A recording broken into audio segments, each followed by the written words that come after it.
अस्सलाम वालेकुम व्यूअर्स, आज हम क्राउन ज़ेवियर इन्वर्टर 3.6 किलोवाट की सेटिंग करना सीखेंगे। सेटिंग में एंटर होने के लिए आपने एंटर की को 3 सेकंड तक प्रेस करना है। उसके बाद अप और डाउन एरो कीज़ की मदद से आपने प्रोग्राम्स को चेंज करना है। सबसे पहले जब आप एंटर होंगे तो 00 ESC, इसके बाद आपने डाउन की प्रेस करनी है तो 01 का जो प्रोग्राम है आपके सामने आ जाएगा।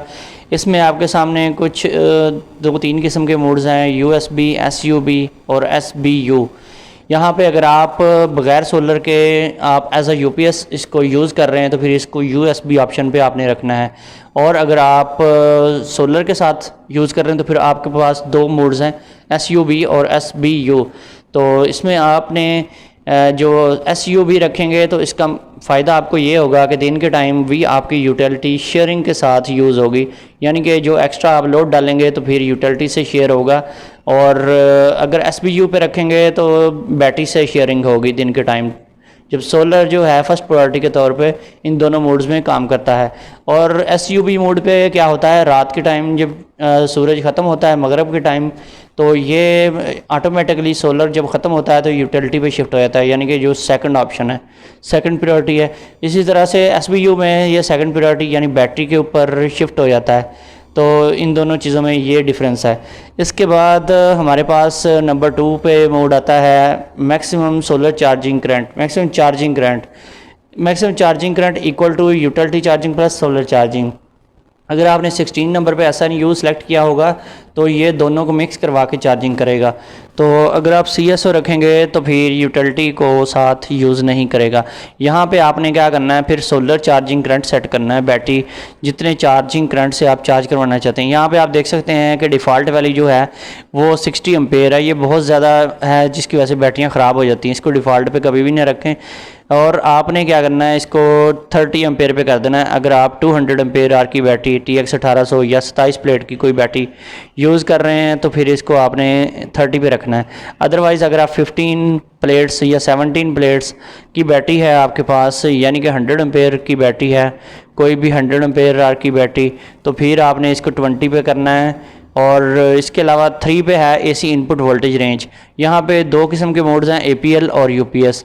APL जो होता है ये वाइड रेंज है और UPS जो होता है ये नैरो रेंज है। इसमें अगर आपके पास लो वोल्टेज का प्रॉब्लम है तो फिर आप APL पे रखें।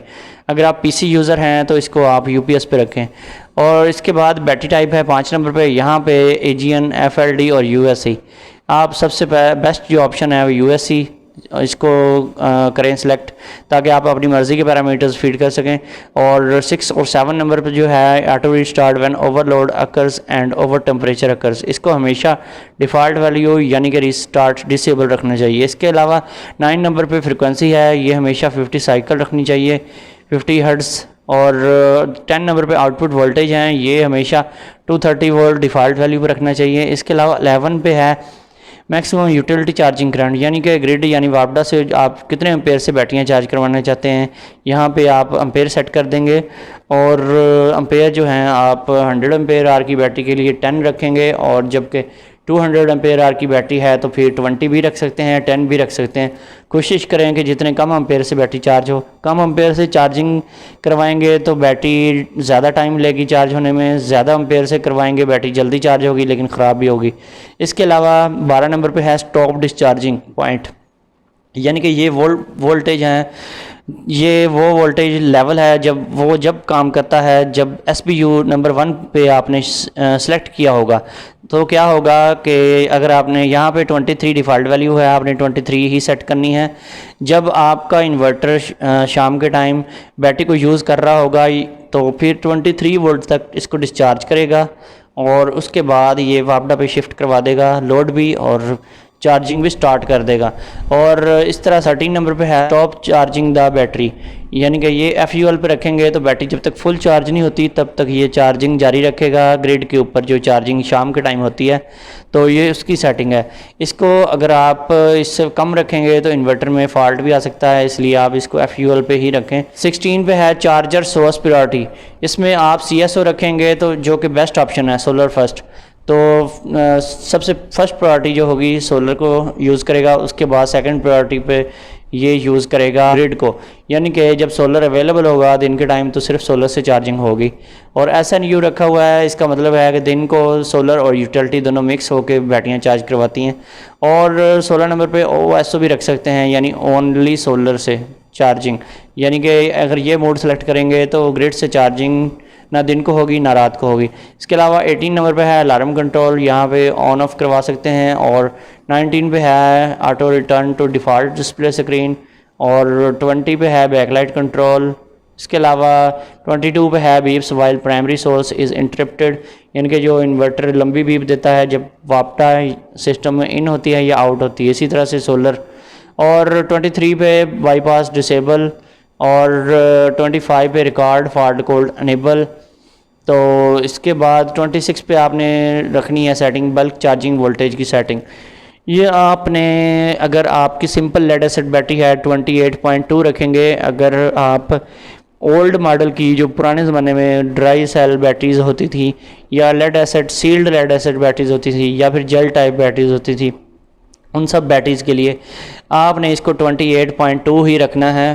और अगर आप ट्यूबुलर बैटरी यूज़ कर रहे हैं तो फिर आपने इस वैल्यू को 29.2 वोल्ट पे रखना है। अगर आप डीप साइकिल बैटरी यूज़ कर रहे हैं तो फिर आपने 28 पॉइंट, इसी तरह से AGS की जो टाल बैटरी है आजकल आ रही है उसको भी 28 पॉइंट पे सेट करना है। 27 पे है फ्लोटिंग चार्जिंग वोल्टेज, ये आपने 27.0 से ज़्यादा नहीं रखनी वैल्यू, इसी पे रखनी है। और 29 पे है लोड इसी कट ऑफ वोल्टेज, यानी कि कितने वोल्ट तक आप बैटरी डिस्चार्ज करवाना चाहते हैं, ये वैल्यू आपने रखनी है 21.0। अगर आप बहुत ज़्यादा हैवी लोड बैटरियों के ऊपर चला रहे हैं या फिर सोलर पे चलाते हैं लेकिन सोलर की कैपेसिटी से बढ़ जाता है और इसकी वजह से आपकी बैटरियों की ग्रेविटी लो होती है, तो फिर इक्वलाइजेशन अनेबल कर लें। तो अनेबल होती है EEN से। इस तरह से 31 पे है battery equalisation voltage. Simple lead acid battery के लिए 29.2 रखने हैं, जबकि ट्यूबुलर बैटरी के लिए आपने इसको 30 वोल्ट पे रखना है।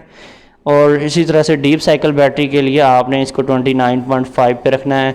बैटरी इक्वलाइज्ड टाइम जो है वो आपने इधर 60 मिनट्स ही रहने देना है डिफ़ॉल्ट वैल्यू।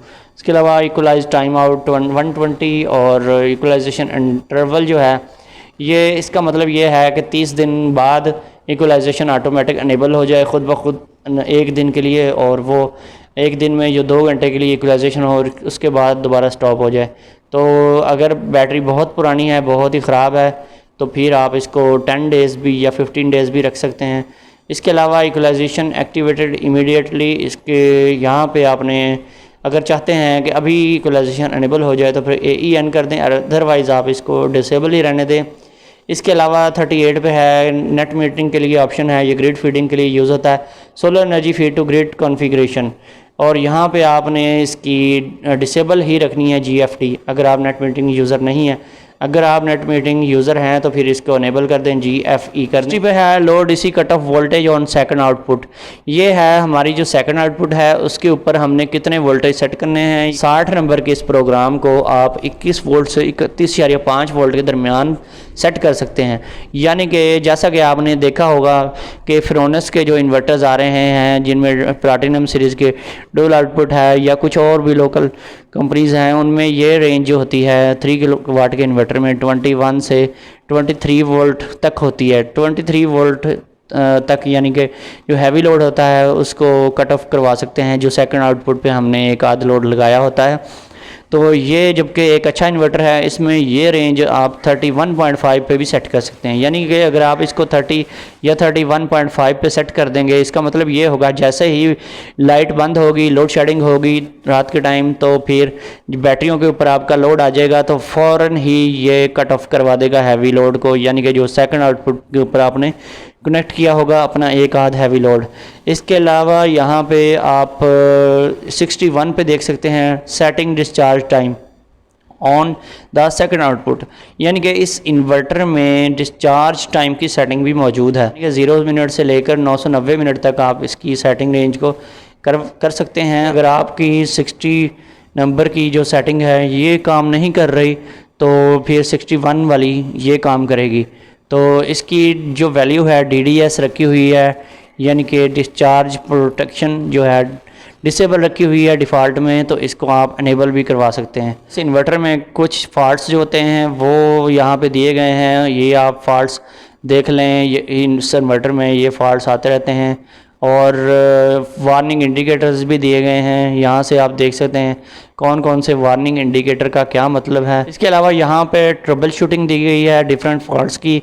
जब ये फॉल्ट्स आते हैं तो आपने क्या करना है। दोस्तों वीडियो पसंद आई है तो चैनल को सब्सक्राइब कर लें, वीडियो को लाइक एंड शेयर करें। फिर मिलेंगे, अल्लाह हाफिज़।